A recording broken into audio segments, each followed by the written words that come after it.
Hello friends, आप सबका एक बार फिर से स्वागत है मेरे यूट्यूब चैनल में। दोस्तों, आप सबको अगर मेरी क्लास अच्छी लग रही है तो प्लीज़ लाइक कीजिए, सब्सक्राइब कीजिए और ज़्यादा से ज़्यादा शेयर कीजिए, ठीक है। चलिए आज क्लास कंटिन्यू करते हैं। आज हम लोग एक बहुत ही इम्पोर्टेंट प्रोनाउंस पढ़ने जा रहे हैं जिसका आप लोग रीडिंग लगाते होंगे तो बहुत बार इसका यूज होता है, ठीक है। जिसको हम बोलते हैं क्या, डेमोस्ट्रेटिव प्रोनाउंस। अब देखिए these words, these, those, sorry these that those are called demonstrative pronoun, ठीक है। They are showing words. अब देखिए इसका मैं आप लोगों को हिंदी बताते चल रही हूँ, ठीक है। दीज मीन्स होता है यह, ठीक है। दीज मतलब होता है ये, दैट मतलब वह, और दोज मतलब वे। अब देखिए ये दिस और जो दीज है ये हमारे नज़दीक, जो नज़दीक के थिंग्स होते हैं उनको पॉइंट करने के लिए यूज होता है।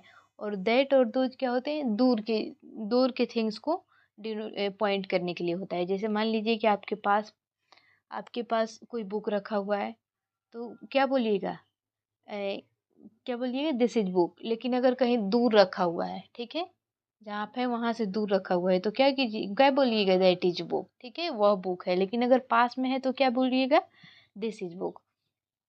वही हो गया कि अगर दीज सिंगुलर के लिए यूज होता है और दीज प्लूरल के लिए यूज होता है, ठीक है। अगर आपके पास टेबल पे एक से ज़्यादा बुक रखी हुई है तो आपके क्या बोलिएगा, दीज आर बुक्स। लेकिन अगर वहीं आपसे थोड़ी दूर पे अगर एक से ज़्यादा बुक रखा हुआ है तो आप क्या बोलिएगा, 2000 बुक्स। मतलब आपके करीब जो सामान रखा हुआ है और अगर वो सिंगल है तो उसके लिए हम दिज का यूज करेंगे। और अगर आपसे दूर रखा हुआ है, अगर वो सिंगल है तो उसके लिए हम दैट का यूज करेंगे।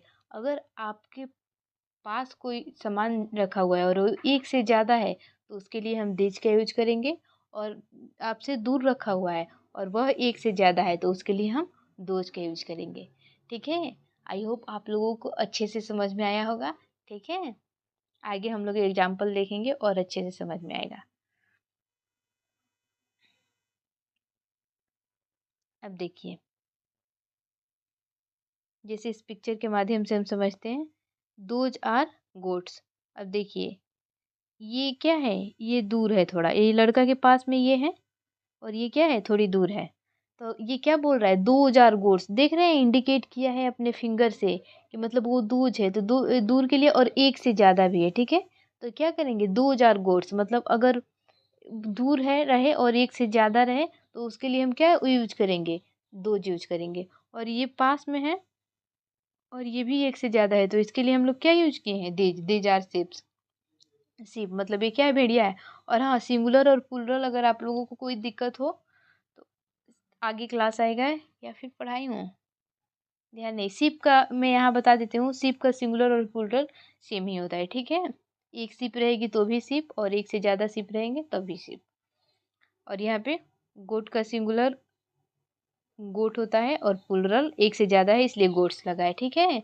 और ये दिस का ही प्लुरल, दैट का ही प्लुरल दोज है और दिस का प्लुरल दीज है, ठीक है।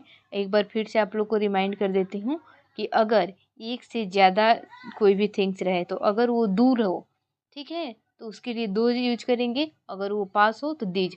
हाँ, और दोज और दीज प्लुरल है तो इसके लिए हमेशा प्लुरल वर्ब आएगा, ठीक है। अब देखिए यहाँ पे कुछ सेंटेंस दिया हो उसके माध्यम से हम पढ़ते हैं।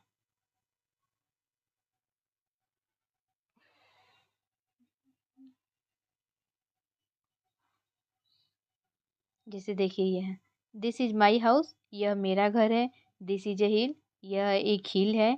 और देखिए दीज आर डोंकी, ये क्या है, ये डोंकी है। मतलब यहाँ क्या है, ज़्यादा डोंकी है उसके लिए क्या आया है, दीज आया है। और इसके लिए प्लुरल वर्ब है, ये वर्ब हो गया, ये नाउन हो गया और ये प्रोनाउन हो गया। अब देखिए सेंटेंस पहचानना सीखिए धीरे धीरे, आप लोगों को इस क्लास से बहुत बेनिफिट होगा, बस आप कंटिन्यू रहिए, ठीक है। अब देखिए मान लीजिए कि यहाँ पे एक सेंटेंस दिया हुआ है, इसमें आप लोगों को पहचानना है ये कौन क्या है। तो ये क्या हो गया, प्रोनाउन हो गया, ठीक है। और ये क्या हो गया, नाउन हो गया, और ये क्या हो गया, बीच वाला आर वर्ब हो गया। ठीक है,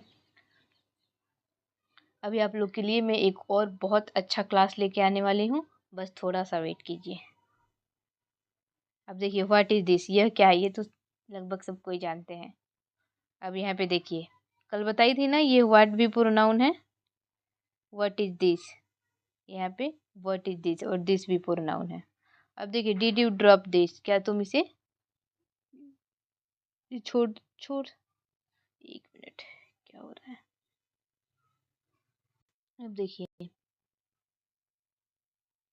यहाँ पे पूछा है डिड यू ड्रॉप दिस, काम क्यों नहीं, डिड यू ड्रॉप दिस मतलब क्या आपने इसे छोड़ दिया, यानी कि जो पास में कोई वस्तु रखा है उसी को बोल रहा है डिड यू ड्रॉप दिस, मतलब क्या आपने इसे छोड़ दिया। अगर कोई दूर रखी वस्तु को पूछता तो पूछता है डिड यू ड्रॉप दैट। ठीक है, कि मतलब क्या आप उसे छोड़ दिए, लेकिन ये जो पास रखी वस्तु को डिड यू ड्रॉप दिस, क्या आपने इसे छोड़ दिया। Hi Jane, this is Michael. Hello hi Jane, क्या यह माइकल है। अब देखिए यहाँ पे भी कुछ सेंटेंस दिया हुआ है, थोड़ा सा मैं बता देती हूँ। जैसे दैट इज जॉन हाउस, यह जॉन का घर है। दैट इज ए माउंटेन, यह एक माउंटेन है। दो चार हॉर्स, ये क्या है, घोड़े हैं। व्हाट आर दोज, वे क्या है, मतलब किसी दूर दूर की चीज को पॉइंट करने के लिए। ठीक है, अब चलिए आगे देखते हैं। अब देखिए यहाँ पे कुछ नोट में दिया हुआ है, you which this in those when you point things near you. मैं आप लोग को ये चीज़ पहले ही बता दे दी हूँ कि दिस और दीज जब हम किसी अपने नियर के थिंग्स को पॉइंट करते हैं तो हम किसके यूज करते हैं, दिस को और दीज को। You can you use that in those when you point to things farther away. Far मतलब दूर होता है। ठीक है, आप लोग वर्ड मीनिंग भी सीखते जाइए। ठीक है, फार मीन्स दूर होता है। तो अगर आपसे कोई दूर वस्तु रखी गई हो तो उसको पॉइंट करना हो तो हम लोग क्या यूज करेंगे, दैट या दोज।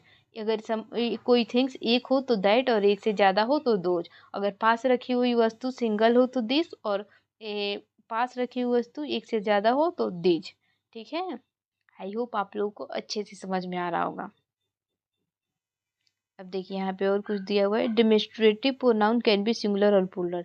ये भी मैं आप लोगों को बता चुकी हूँ कि दिस और दैट सिंगुलर होते हैं, दिज और दोज प्लूरल होते हैं। ठीक है,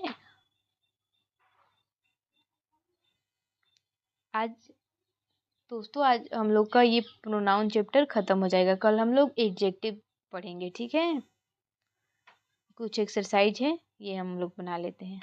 अब देखिए आप लोग सब्जेक्ट और ऑब्जेक्ट तो समझते होंगे। सब्जेक्ट इस सब्जेक्ट और ऑब्जेक्ट। ठीक है, सब्जेक्ट कभी भी सेंटेंस के स्टार्टिंग में आता है और ऑब्जेक्ट एंड में आता है। ठीक है, जब सेंटेंस खत्म होता है तब। अब देखिए यहाँ पे जैसे मैंने आपको एक सेंटेंस लिखती हूँ, मैं तुमको कॉल करती हूँ। ठीक है, तो आई कॉल यू। ठीक है, और अगर मैं ये बोल रही हूँ कि आप मुझे कॉल करो तो क्या बोलेंगे, यू कॉल मी। अब देखिए ये क्या है, मेरे लिए ही यहाँ पे क्या आया है, आई आया है, और यहाँ पे क्या आया है, मी आया है। तो अब देखिए ये दोनों अलग अलग सेंटेंस है। ठीक है, अब देखिए तो ये क्या है, स्टार्टिंग में है तो ये सब्जेक्टिव केस हो गए, और ऑब्जेक्टिव में हुए तो कभी भी अगर आई का ऑब्जेक्ट क्या हो गया, मी हो गया, और मी का सब्जेक्ट क्या हो गया, आई हो गया। तो ये दोनों क्या है, दोनों का मतलब सेम है, लेकिन एक ऑब्जेक्ट है और एक सब्जेक्ट है। ठीक है, तब देखिए यहाँ पे दिया है, draw a line to join each of the subject pronouns to the object pronoun that match. अब एक सब्जेक्ट प्रोनाउन है और एक ऑब्जेक्ट प्रोनाउन है। तो अभी मैं आप लोगों को बताई हूँ, आई का ऑब्जेक्ट क्या होता है, मी। ठीक है, ही का ऑब्जेक्ट क्या हो जाएगा। अब देखिए ही का ऑब्जेक्ट होगा अगर, हाँ अगर कोई लड़का हो तो ये, सॉरी सॉरी सॉरी एक मिनट,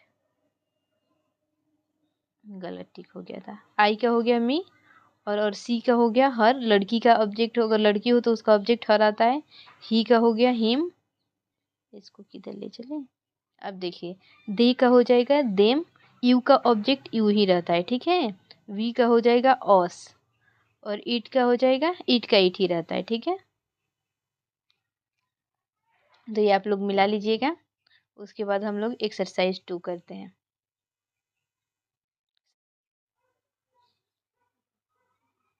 आई होप आप सबको मेरी क्लास अच्छी लगी होगी। आज की क्लास बस यहीं स्टॉप करते हैं। कल से हम लोग पढ़ेंगे एडजेक्टिव, ठीक है। तो कल की भी टॉपिक बहुत इंपॉर्टेंट है, प्लीज़ आप लोग ज़रूर जुड़िएगा। अगर आप लोगों को मेरी क्लास अच्छी लग रही है तो प्लीज़ ज़्यादा से ज़्यादा शेयर कीजिए दोस्तों, ताकि मेरा भी चैनल बड़ा हो, ठीक है। Okay, thank you so much दोस्तों।